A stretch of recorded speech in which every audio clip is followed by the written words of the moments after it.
Estimados amigos, buenas noches nuevamente. Agradecemos mucho al licenciado David Saucedo, consultor político y experto en materia de seguridad, por concedernos esta entrevista en donde abordaremos la situación de violencia que lamentablemente prevalece en el bellísimo estado de Guanajuato. Licenciado Saucedo, buenas noches. ¿Cómo ha iniciado este año 2021 en materia de seguridad para el estado de Guanajuato? La guerra de cárteles continúa, evidentemente, pero yo deseo preguntarle si, de acuerdo con usted, ya se podría vislumbrar un futuro ganador o todavía no, y si estamos cerca de que regrese la paz al estado de Guanajuato.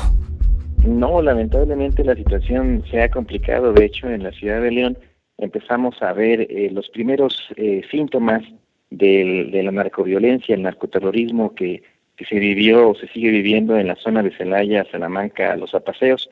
La ciudad de León se había caracterizado por un tipo de violencia, vamos a decir, quirúrgica, si existe el término, entre los distintos bandos del narcotráfico. Había una serie de asesinatos, de exterminio, una política de exterminio mutuo entre los cárteles, pero con un daño colateral reducido. No habían incurrido en la práctica del narcoterrorismo. En León nunca habíamos visto, yo radico actualmente aquí en León, nunca habíamos visto multihomicidios, nunca habíamos visto este tipo de violencia que habíamos presenciado por parte del cártel de Santa Rosa de Lima.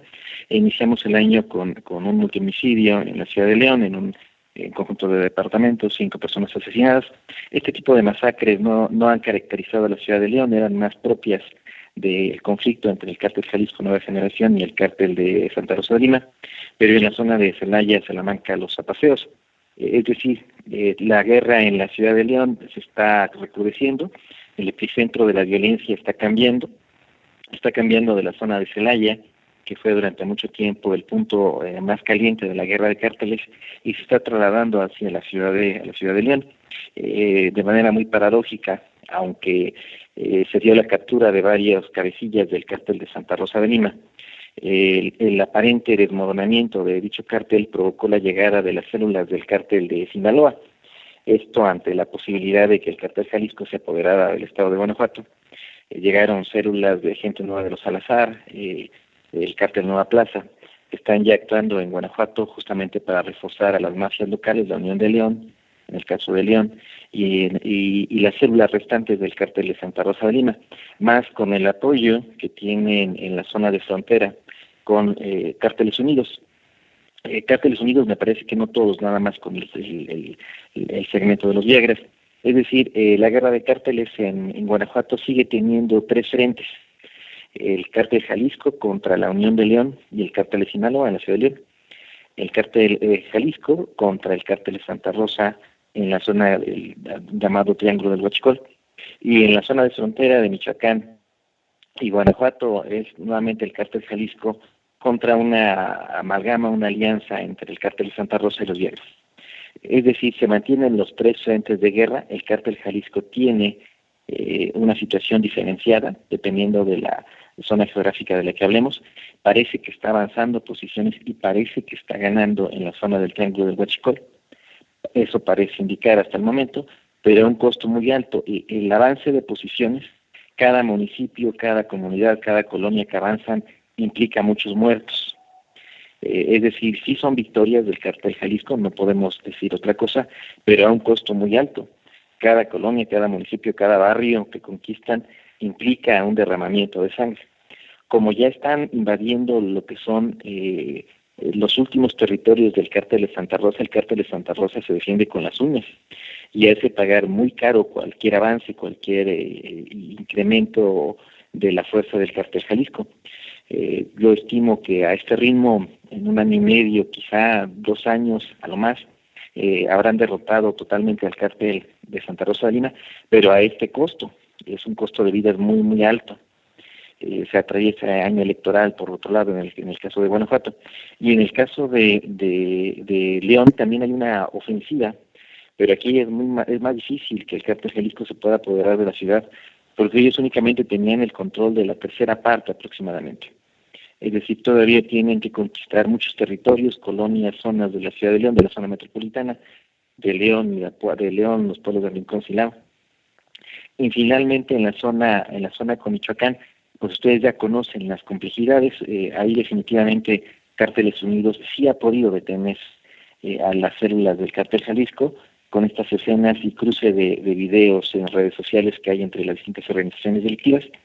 Entonces tenemos un teatro de guerra todavía muy, muy complicado, y en todo caso las fuerzas del orden tienen un papel secundario en todo esto, ¿no?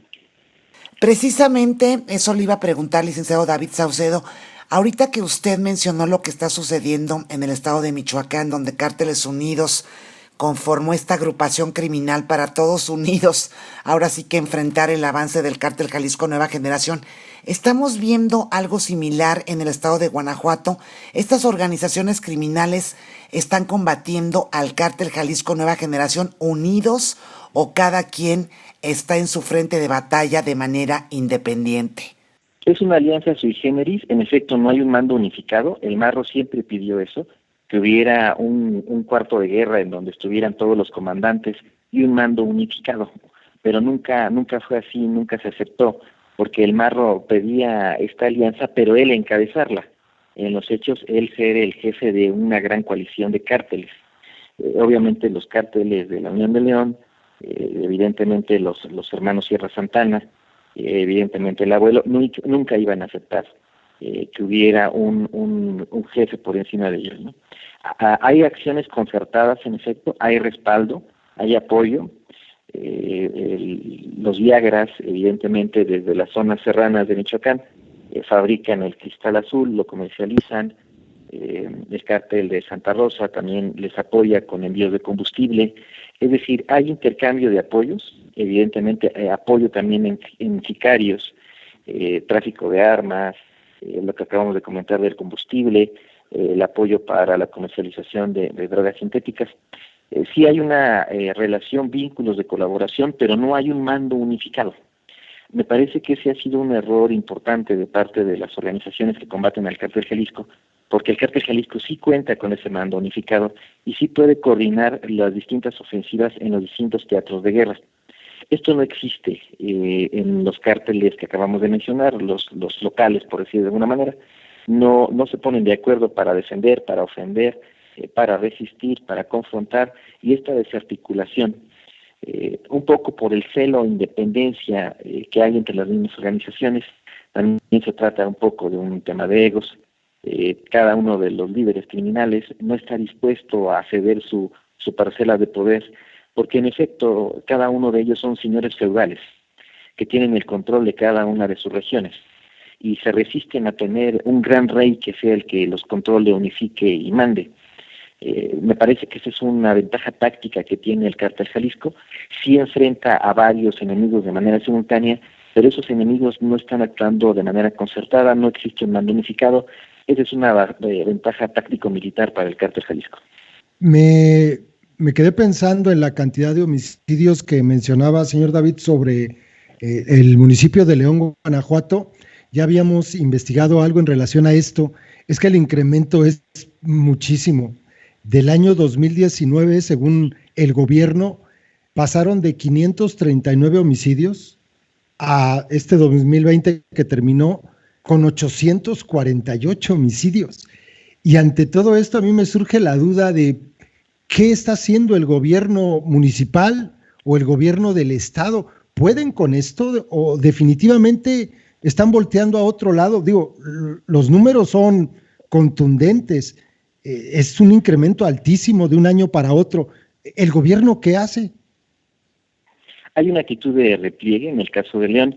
En el caso de la guerra que hay entre el Cártel Jalisco y en el Cártel de Santa Rosa, ahí sí hay una concentración, operativos de las fuerzas estatales y federales. Pero la presencia de fuerzas estatales y federales en la ciudad de León es muy reducida.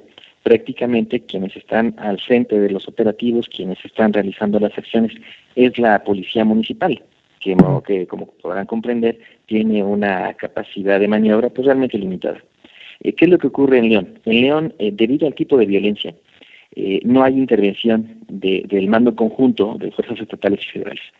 ¿Por qué? Porque electoralmente las últimas mediciones que tenemos, encuestas de opinión, marcan que el Partido Acción Nacional tiene un alto nivel de intención de voto, casi 3-1 por encima del principal candidato opositor, que es el candidato de Morena.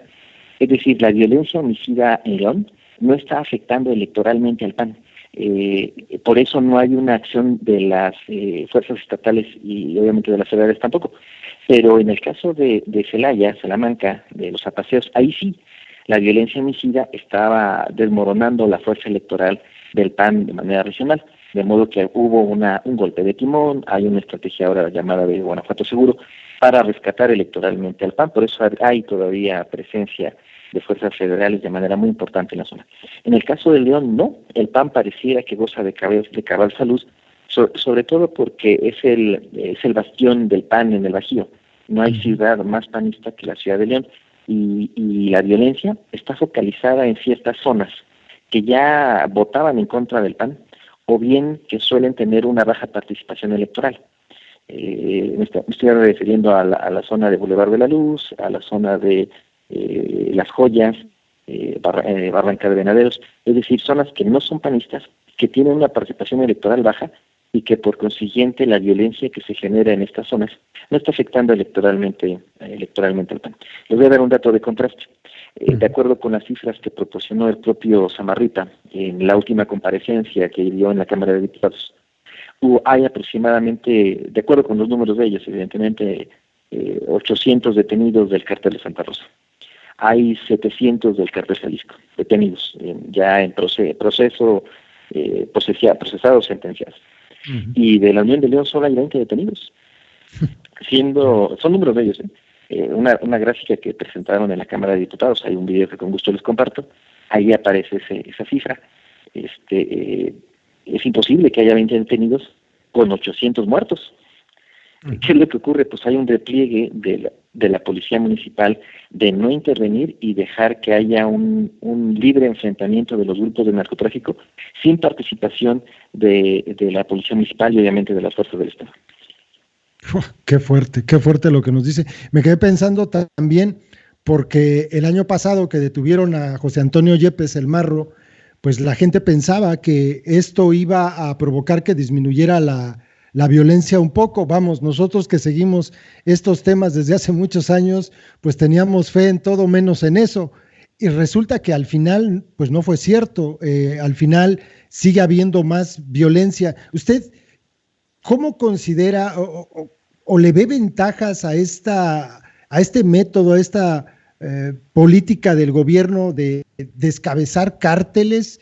¿Cree que en algún momento pensaron que va a funcionar o lo hacen como golpes de efecto mediático y sabiendo ellos mismos que al final no va a dar resultado, porque es lo que estamos viendo? Fue una estrategia, en el caso de Guanajuato fue una estrategia de ensayo y error, por ahí de principios del año pasado, si no me recuerdo, se da la instrucción de combatir a ambos cárteles de manera simultánea, no funciona la estrategia, entonces se dirigen en virtud de que no había ningún resultado palpable, incluso el gobierno federal reemplazó a los comandantes que había aquí de la Guardia Nacional y del general de la zona militar, fueron reemplazados, llegan nuevos mandos, instrumentan una nueva estrategia que ya es focalizarse todos para desarticular al cártel de Santa Rosa de Lima, lo que llamamos el TUCOM, Todos Unidos contra el Marro, una alianza de facto del gobierno estatal, el gobierno federal y el cártel Jalisco para descabezar al cártel de Santa Rosa de Lima. En efecto, no funcionó por la misma razón que no ha funcionado con ningún otro cártel, de manera muy concreta, con la particularidad que tiene Guanajuato en este tema.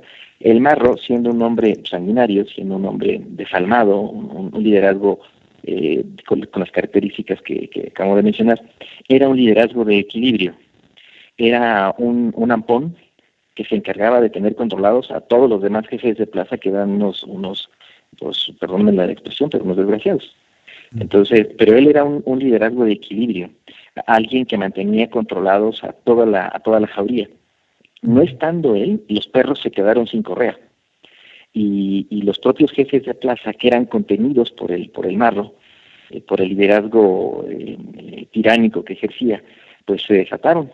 Entonces se desató el secuestro, se desató la extorsión, el cobro de derecho de piso, se desataron ataques que no habíamos visto, el asesinato y desaparición de periodistas. Ya van 2 compañeros que han desaparecido o perecido. Este tipo de acciones que el propio Marro no había realizado, no atacar a sus propias bases sociales de apoyo, no secuestrar personas en las comunidades en donde ellos son originarios, en donde ellos tienen una base social que les respalda, no lo habían hecho. Pero ya sin el Marro, los jefes de plaza, que no tienen esta pericia política, esta pericia social, pues se han lanzado a cometer todo tipo de tropelías. Los comerciantes de Celaya, de Salamanca, lo señalan, estaban mejor con el Marro. Sin el Marro, la extorsión se ha disparado. Licenciado Saucedo, ¿cuál es la situación actual del cártel Santa Rosa de Lima tras la captura del Marro y posteriormente del Azul? ¿Actualmente existe un mando o cómo quedó la estructura criminal? Sí, es un mando colegiado, son aproximadamente 3-4 líderes regionales que tienen el control. Ya no hay como tal un gran líder, más bien son líderes regionales. Es una estructura parecida a la de Cárteles Unidos, en donde no hay un jefe de cártel como tal, más bien hay jefes regionales que se sientan, que a la distancia se coordinan y hacen los operativos y se enfrentan. Sí ha habido una disminución del poder del cártel de Santa Rosa, en efecto sí lo ha habido, pero también errores del cártel Jalisco. El cártel Jalisco logró, con la detención del Marro, aproximadamente apoderarse de la tercera parte de los municipios que tenía el cártel de Santa Rosa. Parecía que iba a haber un desmoronamiento del cártel, llegó el cártel de Sinaloa a reforzarlos por un lado, pero también el cártel Jalisco cometió algunos errores. Algunos de los viejos liderazgos del cártel de Santa Rosa que cambiaron de bando, repentinamente fueron detenidos. Ustedes recordarán a Noé, el Puma. El Puma fue detenido, si no me equivoco, en San Luis Potosí. Otro líder del cártel de Santa Rosa fue detenido en Veracruz. Estos líderes abandonaron al cártel de Santa Rosa y se cambiaron de bando, pero después al poco tiempo fueron detenidos. Todo hace pensar que el propio cártel de Jalisco Nueva Generación los convence de que cambien de bando, los reubica y después los entrega. Eso frenó la deserción del cártel de Santa Rosa. Ya no hay más líderes del cártel de Santa Rosa que quieran pasarse de bando, porque todo el mundo percibimos que al cambiarse de bando, el propio cártel Jalisco después los entrega a las autoridades. Uh-huh. Otro error que cometió el cártel Jalisco fue iniciar una estrategia de guerra tierra quemada, es decir, hostigar a las comunidades afines al cártel de Santa Rosa y exigir a sus pobladores que abandonaran dichas comunidades.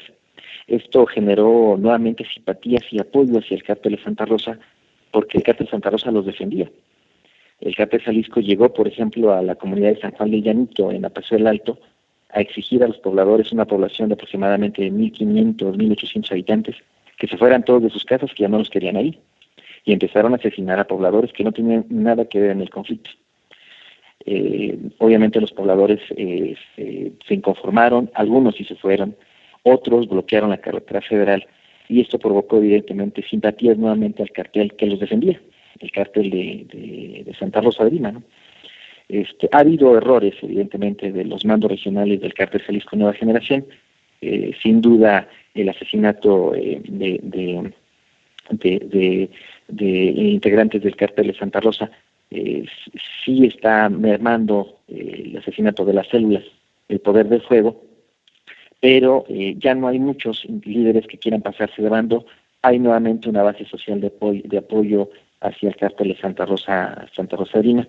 Y finalmente, en el estado de Querétaro, todo pareciera indicar que aunque hay penetración del cártel Jalisco en cuanto al lavado de dinero, blanqueo de capitales, el estado de Querétaro pareciera que todavía es una zona segura y una zona de amortiguamiento para el cártel de Santa Rosa de Lima. Cada vez que tienen bajas o problemas en Guanajuato pueden pasar la línea de frontera con Querétaro, rearmarse, curar sus heridas y saltar de nueva cuenta a la guerra en Guanajuato. Mientras Querétaro siga siendo la retaguardia del cártel de Santa Rosa de Lima, aunque pierdan la guerra en Guanajuato, tendrán una zona segura en donde reabastecerse, rearmarse y saltar de nueva cuenta a la batalla. Licenciado Saucedo, ahora que usted mencionó esta base de apoyo social que aún mantiene el cártel Santa Rosa de Lima, ¿Cuántos municipios realmente están apoyando actualmente a esta organización? Sí, por municipios yo calculo que por lo menos una docena. El estado de Guanajuato tiene 46, cuando menos 12 todavía tienen una fuerte presencia del cártel de Santa Rosa. Se me escapará alguno, pero se los puedo comentar. No solo de la población de los municipios y de varias comunidades, sino de los propios alcaldes. Juan Lara de Villagrán es el alcalde de Villagrán, que de hecho es tío de los Lara Bellman. Serafín Prieto, de Juventino, alcalde del PRD. Juventino Rosas es un municipio de ahí de Guanajuato, muy pegado a Villagrán. Acámbaro, ese municipio está en poder de Morena, donde se descubrió recientemente una narcofosa muy importante. Cortázar todavía creo que está en esa característica. Apaseo el Grande, pegado al estado de Guanajuato. Me parece que Saral del Progreso, sin duda, también está en esa situación. La muy importante ciudad de Celaya, que sigue siendo la capital económica del cártel de Santa Rosa, en donde tienen sus principales redes de narcomenudeo, en donde realizan de manera intensiva tareas de secuestro, de extorsión. La ciudad de Salamanca también sigue en control de ellos. Perdieron Irapuato, pero Irapuato hace tiempo ya no es del cártel de Santa Rosa. Perdieron Silao, hace tiempo ya no es de ellos. Al norte, seguramente todavía están con el control de San José Iturbide. Recientemente empezaron en guerra en el municipio de San Luis de la Paz, donde hubo un multimicidio también, si no me recuerdo, de 5 personas en el 30 de diciembre, 31 de diciembre. No sé cuántos llevo, pero son aproximadamente 12 municipios los que siguen bajo el control, no solo los cabeceras municipales y poblaciones rurales, sino también las propias autoridades municipales. Y en contraparte, licenciado Saucedo, ¿hay municipios que apoyan al cártel Jalisco Nueva Generación o el resto de los municipios se mantienen neutrales sin apoyar a ninguna organización criminal? Sí, por supuesto, sí, claro. Hay algunos que incluso ya están totalmente pacificados. La famosa paz narca que el cártel Jalisco enarbola como una justificación de su guerra de conquista, ya la hemos podido constatar y conocer en algunos municipios, destacadamente los pueblos del Rincón, Purísima del Rincón, donde es originario el exgobernador Miguel Márquez, San Francisco del Rincón, son Cuerámaro, Manuel Doblado, Romita. Son municipios bajo el control y dominio del cártel Jalisco Nueva Generación. San Felipe, evidentemente, el municipio de Silao, obviamente Irapuato. De hecho, Irapuato se convirtió desde hace tiempo en la sede, una de las sedes principales del grupo de élite del cártel Jalisco Nueva Generación. La ciudad de León pues está en guerra, ahí sí no hay un control como tal de la organización criminal. Pénjamo está bajo la órbita del cártel Jalisco también. Sí son la mayoría, más de la mitad de los municipios del estado de Guanajuato ya están en poder del cártel Jalisco, con un mando en ocasiones blando, con un manejo ya sí delincuencial evidentemente, pero ya no con la violencia que presenciamos en otros municipios, ¿no?, que están en guerra. Ya hay zonas de Guanajuato que están pacificadas por el cártel Jalisco y, por ejemplo, me acaban de llegar unas imágenes, ahorita se las envío, del municipio de Pénjamo, en donde el cártel de Jalisco Nueva Generación está repartiendo juguete. Ahorita hace unas horas, en Santana Pacueco, en Pénjamo, repartiendo juguete por 6 de enero. Qué barbaridad. Ahora que hablaba de este tema tan duro de las fosas clandestinas, el descubrimiento de esta fosa en el Cerro del Toro, allá en Acámbaro, bueno, suponemos que escuchó lo que nos dijo el vocero del cártel Santa Rosa de Lima, algo que nos llenó de horror, porque nosotros le preguntábamos en aquel momento sobre la fosa que se había encontrado, las fosas más bien en Salvatierra. Yo le preguntaba, a lo mejor muy ingenuo, si había más fosas clandestinas y nos decía de una manera bastante dura, ¿no?, que había más que esas. De hecho, nos dijo que en Salvatierra no eran siquiera todas, que había más y que había otras más grandes de los dos bandos, tanto de su cártel como del cártel Jalisco. Esto que nos dijo esta persona, señor Saucedo, es así, porque yo veo por ejemplo, los números que están dando a conocer en este momento las buscadoras de Guanajuato, todos los colectivos de búsqueda, Justicia y Esperanza, Una Luz en mi Camino y todos ellos. Tan solo en el Cerro del Toro, 104 bolsas con restos humanos y 15 cuerpos. es que nos horroriza, y lo que pasó en Salvatierra, pues 80 cuerpos más. Hay más fosas clandestinas en Guanajuato. Estamos viendo apenas la punta del iceberg. Yo diría que ni siquiera es la punta del iceberg, porque Acámbaro y Salvatierra, Cortázar, siendo municipios en donde hubo confrontación de cárteles, no son los municipios ni las regiones principales de la guerra. Uh-huh. Es como buscar muertos de la Segunda Guerra Mundial en España. Uh-huh. Seguramente habrá algunos, pero los muertos importantes eran en el frente de Francia, ¿no? En Normandía. Es decir, todavía la búsqueda de personas desaparecidas la está conduciendo los colectivos de búsqueda, una búsqueda valiente, una búsqueda que no se puede demeritar, evidentemente, pero los principales muertos de la guerra no están en Acámbaro, ni en Salvatierra, ni en Cortázar. El mayor número de muertos los vamos a encontrar en Celaya, en Salamanca, en Irapuato y aquí en la Ciudad de León. Estos municipios son teatros de guerra secundarios, en donde no hubo el nivel de enfrentamiento de las ciudades grandes que acabo de mencionar. Uh-huh. Cuando se organizan los colectivos, porque hay mucho miedo, evidentemente, en Celaya, en Salamanca, porque siguen activos los cárteles. Los colectivos que se organizan de Celaya, de Salamanca, de León, cuando surjan, que todavía no surgen, están en gestación, están tratando de romper esta cadena de miedo. Cuando surjan nos daremos cuenta del nivel del holocausto, no hay otra manera de llamarlo, porque es en esa zona en donde todavía los cárteles están activos, en donde una labor de activismo social sería duramente reprimida por parte de las organizaciones criminales, y no es el caso de los colectivos de búsqueda en estos municipios que acabamos de mencionar, porque se trata de plazas secundarias. Aún así, siendo plazas secundarias, es el horror a flor de piel. En el caso del Cerro del Toro, hay más arriba cuevas, algunas que han sido ya dinamitadas, que se ha cerrado su acceso, que no se puede entrar más que con maquinaria, y una vez que hayan los fondos, todavía la Comisión Estatal de Búsqueda carece de los fondos necesarios para poder contar con este tipo de tecnologías, para poder hacer una búsqueda más puntual y más precisa. Encontraremos seguramente más cadáveres de personas en estas zonas, en el mismo Cerro del Toro, en otras ubicaciones. Todos estos narcocementerios están ubicados en las cabeceras municipales de los municipios por 3-4 razones. Primero, porque quedan cerca, logísticamente era muy fácil acceder a ellos. Segundo, la propia policía municipal tenía cordones de seguridad para evitar que se acercaran curiosos y tener el control de dichos narcocementerios. Y tercero, porque donde enterraban a los cadáveres había casas de seguridad de los sicarios en donde se tenía de secuestrados, detenidos a las personas, o incluso se incurría en prácticas de tortura. Todo esto dentro de las cabeceras municipales. En el caso de Salvatierra, de Cañada de Caracheo, en Cortázar y de Acámbaro, digamos que los cárteles por comodidad los tenían muy cerquita, pero hay otros narcocementerios alejados de las zonas urbanas, de las cuales no tenemos todavía información y datos.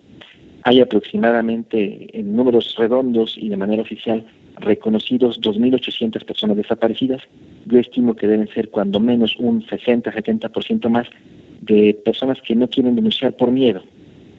2.800 personas de familiares que ya quisieron denunciar, pero hay otros tantos que no lo han hecho. Y hay otro factor, este no es un número cerrado, no es un número finito. La desaparición de personas continúa. La guerra de cárteles se mantiene. Es muy probable que algunas personas desaparecidas en la zona de los zapaseos hayan sido desaparecidas con el objeto de ser reclutados por el cártel Jalisco para sus células de sicarios. Como ustedes saben, hay jóvenes que no tienen la fuerza física para aguantar el tipo de entrenamiento al que son sometidos y son ejecutados. Y otros que van a perecer una vez que se incorporen mediante leva al ejército de sicarios del cártel Jalisco. Es decir, si tenemos en este momento 2.800, el próximo año van a ser 4.000 y el siguiente 5.000, tal y como hemos visto en otros estados del país. Mientras haya guerra de cárteles, los cárteles van a seguir cobrando su cuota de sangre a los jóvenes de Guanajuato. El horror, licenciado Saucedo, de verdad que uno se queda sin poder encontrar un calificativo para poder describir esta tragedia, este infierno que está enfrentando el estado de Guanajuato. Licenciado Saucedo, hace un par de días nos contactó una mujer que se identificó como expareja sentimental de un alto capo del cártel Santa Rosa de Lima. Esta mujer refirió en su mensaje que este supuesto capo había sido asesinado, sin embargo, citó que él le platicó dónde abandonaban los cadáveres de sus víctimas. Nos dio la ubicación de una supuesta fosa clandestina en donde nos aseguró que había entre 1,000 y 2,000 cuerpos. Escuche nada más usted, entre 1,000 y 2,000 cuerpos. La mujer refirió que está ubicada en el poblado de Cañada de Caracheo, por la brecha que va hacia el cerro de Culiacán. Dijo que en ese lugar existían muchas fosas clandestinas. Nosotros hicimos incluso una nota con la finalidad de que las autoridades investiguen al respecto. Nuestro compañero Alejandro le cuestionó que quiénes eran las personas que según ella se encontraban en esas fosas clandestinas, si se trataban de enemigos del cártel o víctimas inocentes. Ella respondió que únicamente se trataba de enemigos del cártel, y yo le quiero preguntar, licenciado Saucedo, si en las fosas clandestinas del cártel Santa Rosa de Lima únicamente se encuentran enemigos del cártel, porque en lo personal me parece poco factible. Depende del tipo de narcofosa. En el caso del cártel de Santa Rosa, sí hay muchas personas que fueron secuestradas con fines económicos, que finalmente se cobraba el rescate y que no eran devueltas a sus familiares. También tenemos ya muchos casos. En Guanajuato tenemos células de hombres armados, en ocasiones con el control de las policías municipales, y actúan con total impunidad. Secuestrando jovencitas, las convierten en sus parejas sexuales y después las asesinan. También tenemos el caso de las jóvenes que son secuestradas con fines de explotación sexual, que cometen alguna falta, alguna disciplina y son asesinadas. También están los casos, evidentemente, de los sicarios, narcotraficantes, narcomenudistas de la competencia, que son levantados, ajusticiados, asesinados y que encuentran su fin en estas narcofosas. Es decir, tenemos una gama de víctimas realmente amplio. Con relación a la ubicación de Cañada de Caracheo, en efecto es una brecha muy escarpada, de difícil acceso. El cerro de Culiacán es prácticamente un pico que está en esta zona del estado, tiene una forma cónica y para subirle es un poquito complicado. De hecho, para hacer las tareas de búsqueda va a ser muy difícil acceder, porque los colectivos de búsqueda y las propias autoridades todavía no tienen el instrumental que se requiere, todavía siguen haciendo las investigaciones con varilla, enterrando una varilla en la tierra y viendo si hay emanación de gas metano. Pero ya hay tecnologías de los cuales se carece todavía aquí en Guanajuato. No tienen radares de tierra para detectar movimientos en el subsuelo irregulares, producto de la acción humana. No tiene detectores de metales. Todavía hay muchas personas asesinadas que tienen calzado con hebillas, implantes metálicos en el cuerpo, piezas dentales, aretes, collares, que pueden ser detectados con detectores de metales. No hay sensores de gas metano, son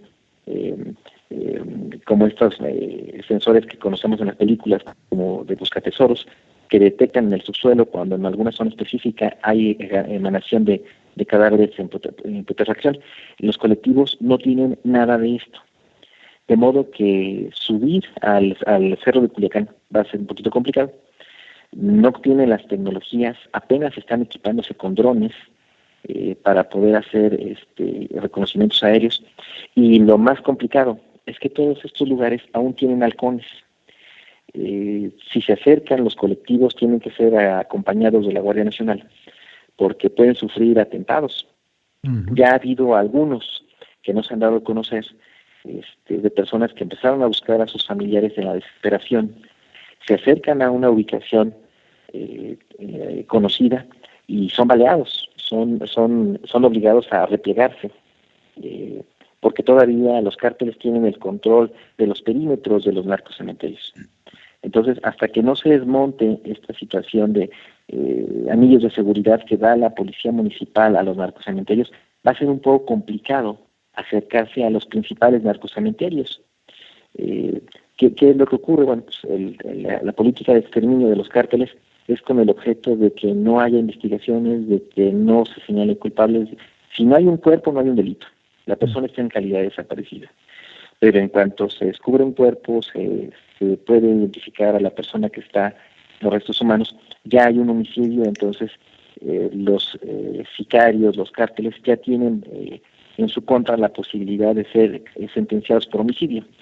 Su estrategia de desaparición de cadáveres es la misma que aplicaron los Zetas, que aplicó el Cártel de Sinaloa en su momento, disolviendo cadáveres en ácido, es deshacerse de los cadáveres para que no puedan ser llevados a la justicia ni sentenciados con estas penas que tiene el sistema judicial mexicano. Porque un sicario, un integrante de un cártel que enfrenta una perspectiva de cárcel de 30, 40 años, está más que dispuesto a hablar y más que dispuesto a traicionar a sus compañeros. En relación a esto que mencionaba, de hecho, le recomendamos a la gente que llegue a escuchar este video, la entrevista con usted. El día 4 publicó Animal Político una crónica desgarradora sobre este tema. Es una nota de Alberto Pradilla que lleva por título La Casa del Horror de Acámbaro. Así fue la búsqueda en un cementerio clandestino en Guanajuato. Y narra esto que usted mencionaba de cómo las mujeres, los hombres de los colectivos tienen que utilizar pasamontañas, ponerse una gorra, disfrazarse completamente para poder llegar a este lugar, a Cerro del Toro, porque efectivamente todavía hay presencia de halcones que están esperando para poder atraparlos. Bueno, ese era un comentario y me quedé pensando en relación a esa cantidad impresionante de personas desaparecidas en Guanajuato, algo que he platicado con Priscila y también lo hemos comentado, señor Saucedo, antes de que López Obrador llegara a la presidencia, en ese ínter de haber ganado la elección y que tomara protesta, la hoy secretaria de Gobernación, Olga Sánchez Cordero, apareció en varios programas de televisión y de hecho también fue recogido este testimonio por medios como Proceso y algunos otros, en un programa específicamente con Sabina Berman, diciendo que ellos, como gobierno entrante, tenían datos sobre entre 200,000 y 300,000 desaparecidos en el país, una cantidad muy alejada de la que en ese momento se consideraba como la cifra oficial, que era como de 60 y tantos mil, que ya de por sí era un horror. De acuerdo a lo que usted nos está diciendo ahora, entonces puede ser que la secretaria de Gobernación, que no entendemos por qué después cambiaron el discurso, estuviera diciendo algo mucho más cercano, a la realidad, por lo que usted nos comenta. ¿Cree usted que realmente haya tantos desaparecidos en el país? Yo estoy convencido de esa cifra. Me parece que en su momento, cuando la mencionó Olga Sánchez, y lo recuerdo en esa muy polémica entrevista, pero muy esclarecedora, y yo sí estoy de acuerdo, haciendo la sumatoria del número de personas desaparecidas, la cifra negra que después poco a poco empezamos a revelar. Me parece que sí, me iría a la cifra de piso que comentan, no 300, pero sí 200,000. Se me hace más o menos el costo de la guerra de Calderón. Nada más habrá que recordar que esta situación ya tiene prácticamente 18 años, 14 años desde que se inició esta cruzada de legitimación de Felipe Calderón, que declaró luego del conflicto postelectoral que tuvo en el triunfo polémico ante Andrés Manuel López Obrador. Me parece que sí debemos estar más o menos en una cifra de 200,000 a lo largo de más de 10 años de guerra de combate del narcotráfico. Me parece que sí es consistente con las cifras que de manera sumaria podemos ir agregando de los colectivos de familiares desaparecidos. Y la nota de Animal Político, sí, yo participé en ella también. De hecho, me invitaron a sumarme. Yo penosamente les decliné. Hace 10 años que ya no ando en estos lugares por obvias razones. Sí les di muchas recomendaciones, específicamente a Fabricio Laruso. Él es un académico de la Ibero, de ascendencia italiana, pero muy comprometido con México, escribe en La Jornada. La verdad es que están arriesgando mucho. En ocasiones llegan sin tener el respaldo de ninguna autoridad y pueden ser objeto blanco de un atentado. En el caso de lo que ocurrió allí en el Cerro del Toro, en Acámbaro, pues los primeros indicios los tuvimos aproximadamente hace como un año, más o menos. Se dio en su momento parte de las autoridades. Evidentemente no tomaron nota ni las municipales, ni las estatales, ni las federales. Siguieron estas casas del horror. Y los cárteles se apoderaron de algunas viviendas muy cercanas a los terrenos en donde empezaron a enterrar personas y las convirtieron en casas de seguridad, después en centros de detención y finalmente en centros de tortura. En estas mismas casas aledañas al Cerro del Toro se secuestraba a las personas, se les torturaba, se les descuartizaba y finalmente eran enterradas a unos cuantos metros. Todo esto lo sabemos por los propios vecinos. Toda la gente de ahí de esta región sabía perfectamente que llegaban vehículos con personas detenidas, se escuchaban detonaciones, luces nocturnas y gritos de personas. Y al día siguiente todo en calma y todo en paz. Más adelante seguramente nos enfrentaremos a otra situación todavía más grave.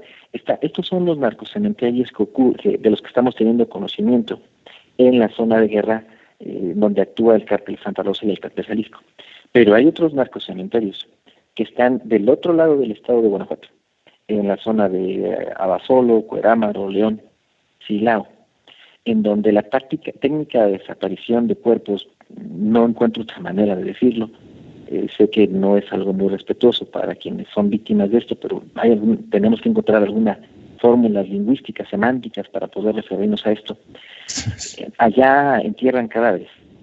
De este lado son incinerados en los hornos de Tabique. Y esto lo comentan los propios propietarios de dichos hornos, que algunos de ellos ya fueron despojados porque utilizan los hornos de cocción de Tabique, las ladrilleras, para incinerar cadáveres. Qué fuerte. Qué fuerte. Es que de verdad México está convertido en un infierno, es un horror. Ante este escenario, señor Saucedo, ¿qué se espera para las elecciones? ¿Cree que le va a cobrar algún costo político al actual gobierno todo esto que ahora se sabe o la gente va a creer que todavía, y tendrían razón, pienso, todavía todo esto es responsabilidad de los antiguos gobiernos? Yo creo que va a haber una afectación diferenciada. Me parece que el panorama electoral en Celaya para el PAN es muy, muy complicado. Es evidentemente la ciudad más castigada por la guerra de cárteles. Es muy difícil que gane el PAN, no lo descarto, pero ahí ya hay una oposición política muy fuerte derivada del tema de la inseguridad. En Salamanca pues hay una responsabilidad compartida. Es gobernada Salamanca por Beatriz Hernández del partido Morena. Hay también una responsabilidad compartida. Ya los electores también perciben que hubo de parte del gobierno actual municipal pues un cierto nivel de responsabilidad en la situación que hay ahí en este municipio. Yo no comparto esa perspectiva, pero mi opinión no es lo importante, sino la de los electores. Me parece que también ha de haber un castigo para el partido gobernante, pero también para el Partido Acción Nacional. En la zona de los Apaseos, me parece que nuevamente ahí el Partido Acción Nacional tendrá un reflujo, tendrá ahí una merma en su intención de voto. Va a haber evidentemente una disminución del voto a favor del PAN en estas zonas de guerra, porque sí se identifica al gobierno del Estado, al procurador Carlos Amarripa, al Cabeza de Vaca, al dúo dinámico así llamado, como responsables en gran parte de esta situación tan crítica que se vive en la región. Hay otras zonas del Estado en donde se va a mantener más o menos la misma situación político-electoral, con algunas variaciones menores. Yo creo que sí va a haber una afectación para el Partido Acción Nacional, nada más que lo que impide que pierdan municipios y distritos locales y federales es la desunión opositora. La oposición de izquierda está fragmentada en 2, 3 fuerzas políticas, entonces yendo divididos va a ser muy difícil que el PAN pierda distritos o municipios más grandes, ¿no? o de la región. Pero va a haber otro tipo de afectación. Va a haber seguramente, como ya hubo en el proceso electoral anterior, va a haber narcocandidatos, es decir, candidatos a cargos de elección popular que van a ser financiados por los cárteles en función de que van a seguir queriendo tener el control de las policías municipales. Son pequeños ejércitos que los cárteles, como ustedes saben, quieren tener bajo su control, de modo que va a haber participación de los cárteles en los procesos electorales, financiando, respaldando proyectos políticos, amedrentando a los candidatos de la oposición, y seguramente nuevamente veremos asesinato político. En Guanajuato pues ya ha habido muchos casos, el asesinato del presidente electo de Jerécuaro, en su momento, el asesinato del candidato de Morena, José Remedios Aguirre, en la Paseo del Alto, el asesinato de regidores. Es un retorno al asesinato político, a lo que ya había sido desterrado de la vida democrática de Guanajuato. Entonces, estaremos viendo nuevamente los síntomas propios de la narcodemocracia: asesinato de candidatos financiados por los cárteles, repliegue de las autoridades, votos de miedo de parte de los electores, un repliegue, un rechazo a ir a las urnas en un contexto de violencia. En muchas regiones del estado va a haber eventos, masacres previas a la realización de los comicios para inhibir el voto. Obviamente los cárteles van a incurrir en este tipo de actos, este tipo de prácticas, con el objeto de que los electores no vayan a votar y puedan ganar sus propios candidatos. De parte del gobierno estatal hay una administración del conflicto, no intervenir a menos que haya una aceptación de su nivel de intención de voto y de las perspectivas de triunfo de sus propios candidatos. De parte del gobierno federal no tengo claro qué es lo que van a hacer en este contexto. Desde hace tiempo se ha mencionado en Radio Pasillo que están instaurando procedimientos y armando una carpeta de investigación contra Carlos Zamarripa. Se ha mencionado además de que dichas investigaciones detonarían en la víspera del proceso electoral, un poquito para lograr el efecto que se tuvo en Nayarit con la detención del fiscal Edgar Beitia, pero ya no estoy tan seguro de que lo vayan a hacer. Habrá que ver si realmente cuentan ya con elementos consolidados para instaurar algún procedimiento contra Carlos Zamarripa por su evidente colaboración con las mafias de narcotráfico durante tantos años, o el gobierno federal nuevamente se reserva ese cartucho para otro momento. Si fuera ahorita, en elecciones de medio periodo, habría un impacto evidentemente, quizás se ganarían más distritos, quizá más municipios, pero quizá lo que convenga a la larga para el gobierno federal, viendo todo desde el prisma con el que ellos ven la situación, pues sería guardar ese cartucho para la contienda por la gubernatura, es decir, y por la joya de la corona propiamente. Licenciado Saucedo, y ante este escenario caótico, ¿qué tendría que suceder para que la paz regrese al estado de Guanajuato y se terminara toda esta ola de violencia? Híjole, son tantas medidas que hay que tomar. Varias veces me he hecho la misma pregunta. Son tantas, voy a mencionar algunas, no por su nivel de importancia, sino por lo que creo que se tiene que hacer. En primer término, sí se ocupa la alternancia.